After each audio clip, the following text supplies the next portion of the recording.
So, past couple weeks, I've actually had a sinus infection. I don't know if you've noticed, my voice has been like a little more nasally than normal, and like right here just kind of hurts all the time. Thankfully, I'm on some medication, but just because I have these sinus problems, like it's affecting the way that I move. Like everywhere that I walk, it kind of feels like I'm walking on a boat where I'm a little like unbalanced, because sinuses, even though they're small, they affect like your whole body. And so in the same way, the tongue affects the whole body. And that's what James is going to be talking about today in chapter 3. Small things can destroy us. And really the main point that James is going after, again, the whole book of James is about your faith and your character and developing godly character inside of yourself. So James is saying that your character is dictated by your tongue. Your tongue tells people what your heart already says inside. Your words reflect your character. So it's important to speak well because that reflects your heart. So let's go ahead and read it together. James chapter 3, starting in verse 1. Not many should become teachers, my brothers, because you know that we will receive a stricter judgment. For we all stumble in many ways. If anyone does not stumble in what he says, he is mature, able also to control the whole body.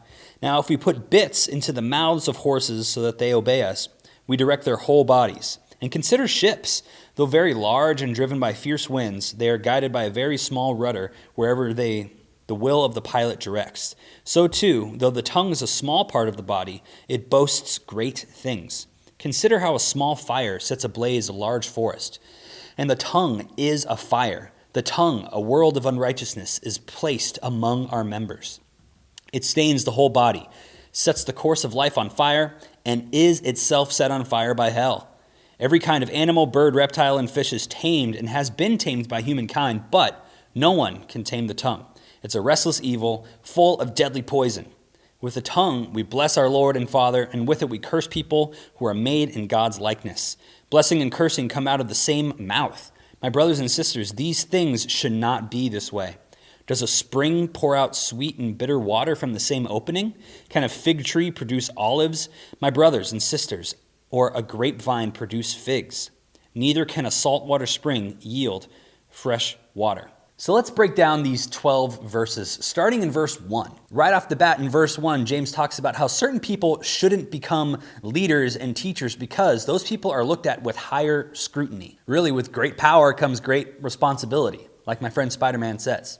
There is so much power in the things that you say, and if you are on display, people are going to be looking to you all the time. I mean, think about a tongue. A tongue could start a war. A tongue could start a marriage. A tongue could end a relationship, begin a relationship. A tongue can order pizza. And a tongue says things that people remember. Like, I'm blown away all the time when you guys remember little things that I said like years ago, and all of a sudden it's like just back. The tongue is a powerful tool that we have. And in verse 2, we really get to the point because our tongues reflect our character. What's already inside manifests itself in our tongues. We let people know what's inside of us by the things that we say. James is just really honest in verse 2, and he says that we all stumble. Like, nobody could actually tame the tongue. Nobody can speak perfectly. But he says that those who can do that are mature. Now, what is he saying? Now, we're all going to mess up. We're all going to stumble. But that doesn't mean that we can't still strive to be mature, strive to be perfect with our tongue. So James isn't really calling for perfection here, but he's calling us to seek perfection. I mean, think about a runner who runs a race. What if their goal is not the finish line? Then they're just running. We got to have the end goal in mind. Even if we feel like we're never going to get there, that has to be our goal. In the next couple verses, James shows some examples of how little things have big consequences. First, he talks about a horse. A bridle is just a bit thing that you put into the horse's mouth, and you can guide the horse wherever you go. I don't know if you've ever seen a horse in person, but they are huge. They're one of like the coolest creatures on the planet, but yet you can guide them by a little small thing. And in the same way, James talks about ships, like giant ships in big, massive storms are led by a little rudder. There's just a little rudder inside of a boat that steers it everywhere that it goes. So the little things in our life have big consequences and set the direction for our lives. Your tongue sets the direction for your life. Then later in verses 5 and 6, James talks about how a tongue can actually destroy a community. Now, James is talking about a body right here, but the body is a metaphor for the church body. You might have heard that before. It just takes one person saying something to somebody else, talking behind somebody's back, or even to their face, that could destroy a community. Think about a friend that you used to have, an ex-friend. What was it that caused them not to be your friend? It was probably either something that you said, something that they said. Relationships are won and lost on the words that we say. And in the same way, youth groups can be destroyed when people talk behind people's backs, when people say things that they shouldn't be saying, when they can't control their tongue, when they can't control their own selfishness. Youth groups can be destroyed too. Words matter, and words are damaging. But words can also be uplifting. In verse 8, James shows us that really no one can tame the tongue. And that's really where we have to start. We all have to admit that we all mess up, that we all cannot tame this thing. It's very dangerous.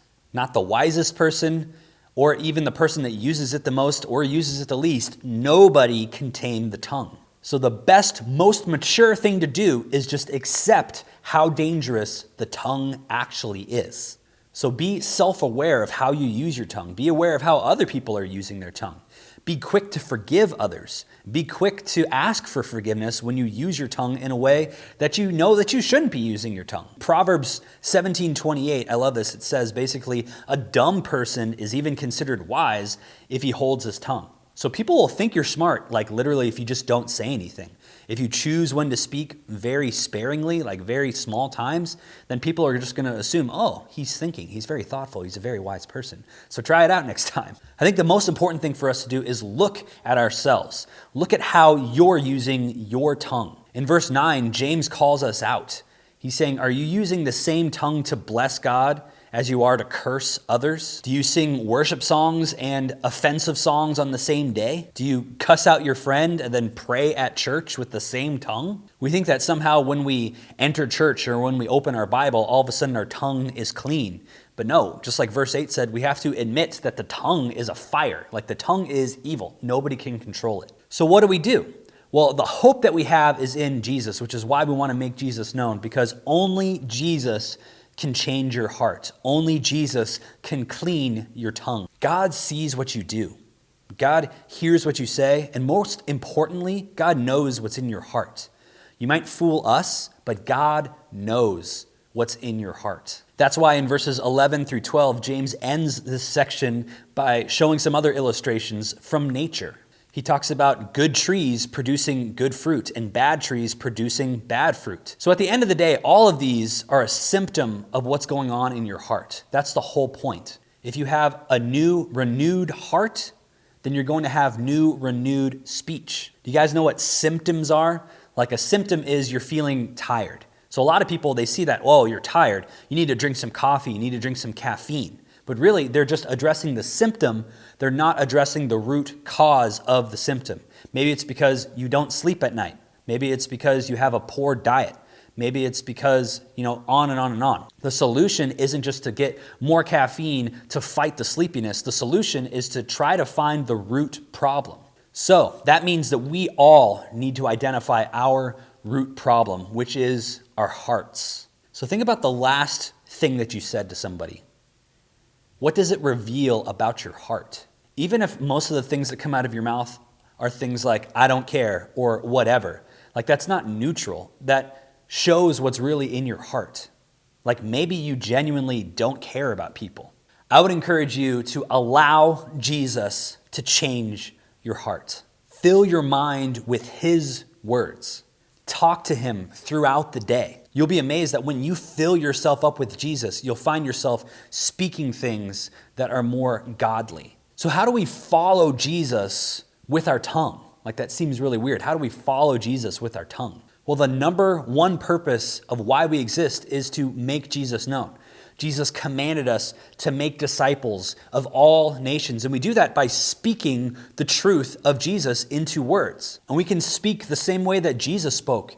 Like read the Gospels, read what Jesus did. He spoke up for the voiceless.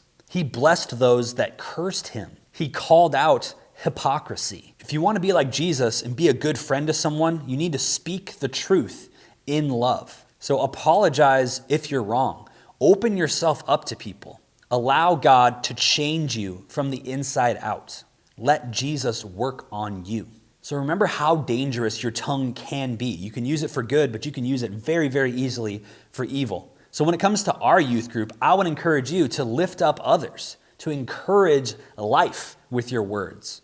And maybe that's just starting small for you. Like, start somewhere. Speak the truth and love to your parents. Speak the truth and love to your siblings, to your friends. Send an encouraging text to somebody right now. If you feel like you've wronged anybody, text them, tell them. Ask for forgiveness. Say like, yeah, I'm sorry. I don't understand why I said what I said. And hopefully they understand, because they probably said things that they don't understand as well, because the tongue is a weird, weird thing. We want to live in a strong community filled with unity. The world needs to see us as people who are different. And when we admit our faults, that shows something that's totally different than the world. Like a community who is open and honest with each other shows the world that Jesus is real, and shows the world that Jesus can change their life from brokenness to a restored life with God. Only Jesus can change your heart, because only Jesus is God. Only Jesus is 100% righteous. Only Jesus died for you on the cross. Only Jesus raised and gave you new life. Only Jesus paid the penalty for your sin and brokenness. So only Jesus can restore the life that should be inside of you.